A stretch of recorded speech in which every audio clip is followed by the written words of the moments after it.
Bismillahirrahmanirrahim. Assalamualaikum warahmatullahi wabarakatuh.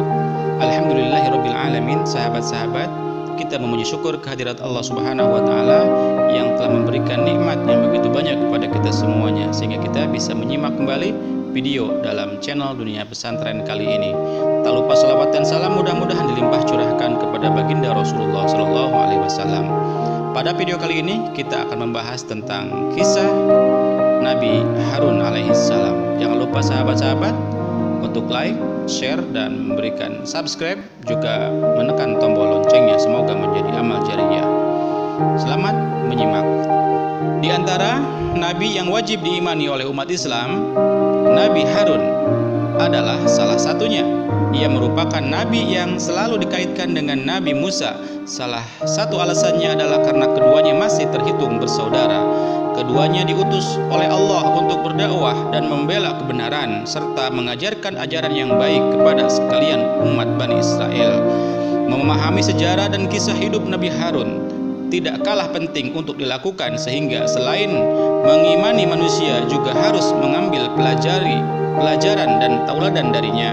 Dengan demikian manusia akan senantiasa memperbaiki diri sehingga menjadi manusia yang lebih baik lagi lewat teladan para nabi. Berikut ini adalah beberapa kisah Nabi Harun yang tercatat dalam khazanah dan sejarah. Kisah Nabi Harun sebagai juru bicara Nabi Musa. Nabi Harun sendiri setidaknya disebutkan sebanyak 20 kali di dalam kitab suci Al-Quran. Ia memiliki nama lengkap Harun bin Imran bin Qahats bin Azar bin Lawi bin Ya'qub bin Ishaq bin Ibrahim. Harun lahir terlebih dahulu dibandingkan Musa 4 tahun atau 3 tahun sesudah Nabi Harun lahir. Barulah Nabi Musa dilahirkan dari rahim yang sama sehingga ia merupakan kakak dari Nabi Musa. Harun adalah salah satu nabi yang diciptakan oleh Allah untuk menemani dan membantu Nabi Musa di dalam menegakkan ajaran Allah.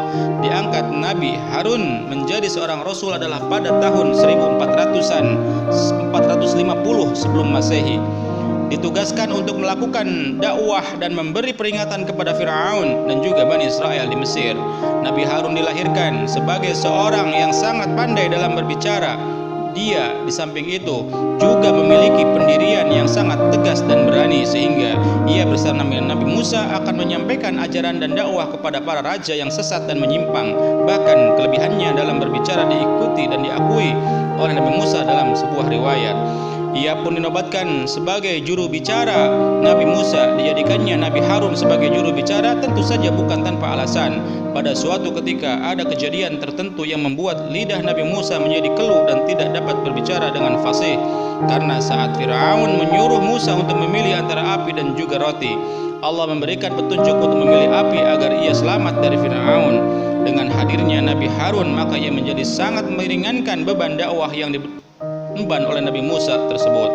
Bahkan Nabi Harun sering membantu Nabi Musa dan menggantikan posisinya untuk memimpin umat. Salah satu sosok yang pernah dihadapi oleh Nabi Harun adalah Fir'aun yang merupakan ayah angkat Nabi Musa.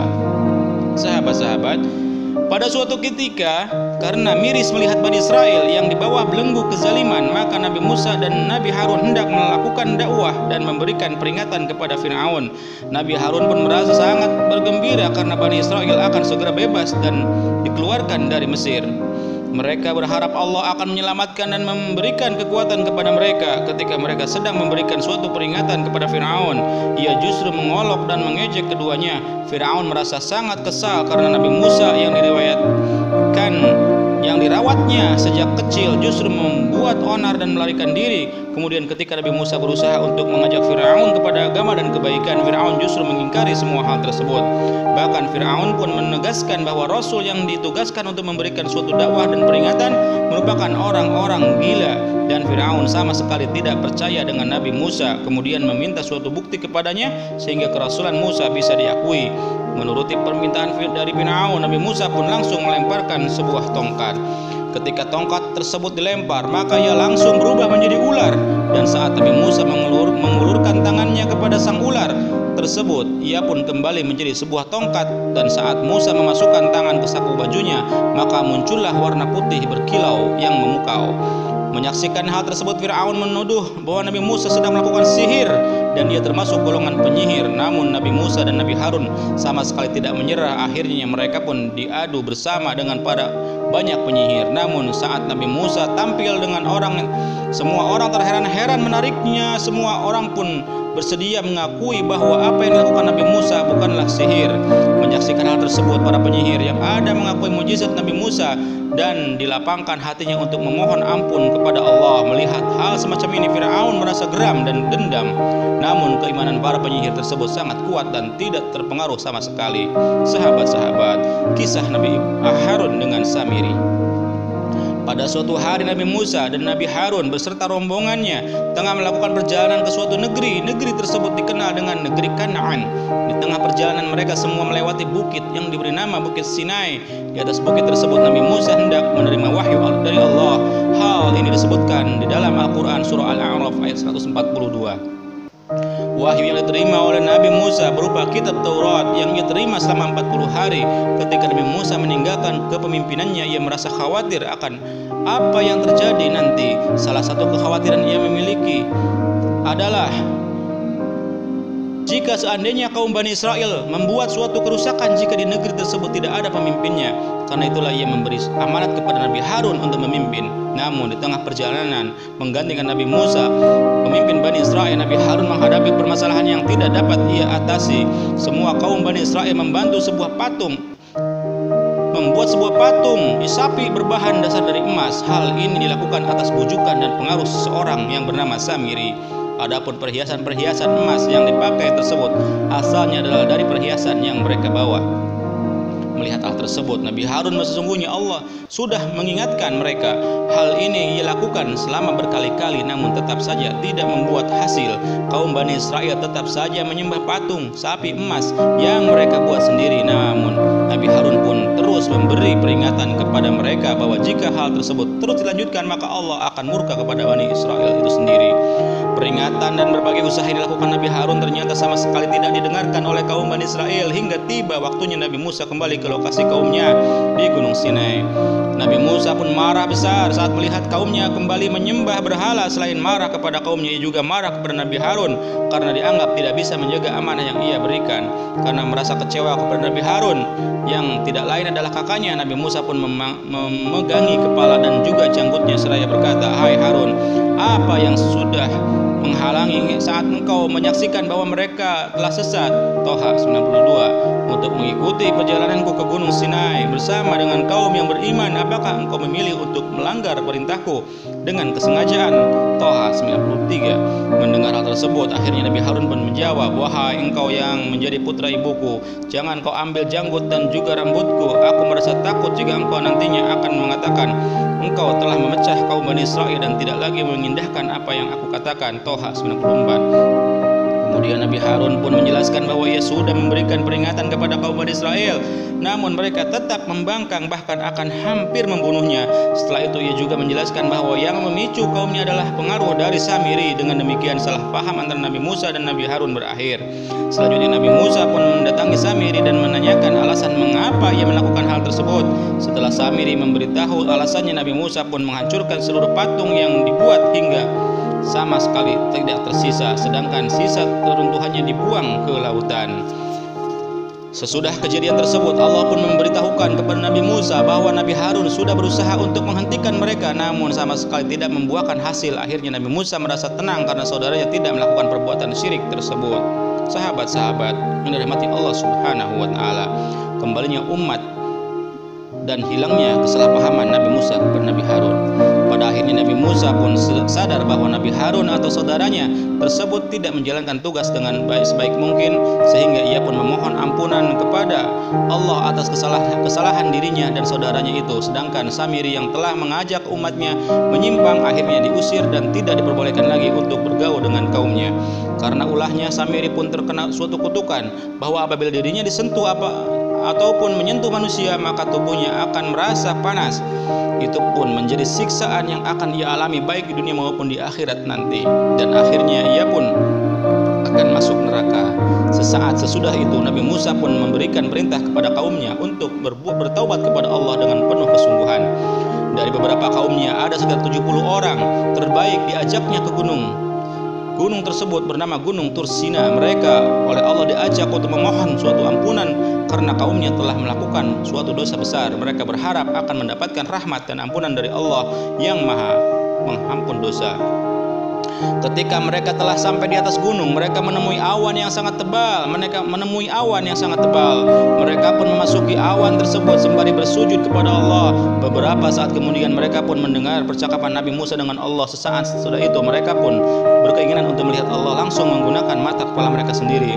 Sesudah percakapan antara Nabi Musa dengan Allah selesai, maka mereka pun berkata bahwa enggan beriman kepada Allah jika belum melihatnya secara jelas dan kasat mata. Tiba-tiba ada halilintar yang menyambar dengan keras dan mematikan mereka semua. Menyaksikan hal itu, Nabi Musa merasa sangat sedih karena nasib yang menimpa kaumnya, karena mereka sungguhnya adalah orang-orang yang terbaik. Kemudian Nabi Musa pun memohon kepada Allah agar berkenan menghidupkan mereka kembali dan mengampuni dan dari dosa yang telah diperbuat mereka. Allah pun menjawab doa Nabi Musa dan meminta orang-orang tersebut agar menjadikan kitab Taurat sebagai pegangan hidup. Mereka juga diwajibkan untuk selalu menjalankan perintah Allah dan menjauhi larangannya. Sahabat-sahabat, Nabi Harun dan juga Nabi Musa memiliki seorang sepupu yang bernama Korah bin Yizar bin Kehat bin Lewi. Sepupunya tersebut mengajak anak-anak Eliab, On bin Pelet, Abiram dan Datan serta orang-orang yang lain untuk memberontak kepada Nabi Musa dan Nabi Harun. Mirisnya, pemberontakan tersebut melibatkan pemimpin-pemimpin umat dan juga 250-an orang Israel. Kesemua orang yang memberontak tersebut masih tergolong orang yang ternama.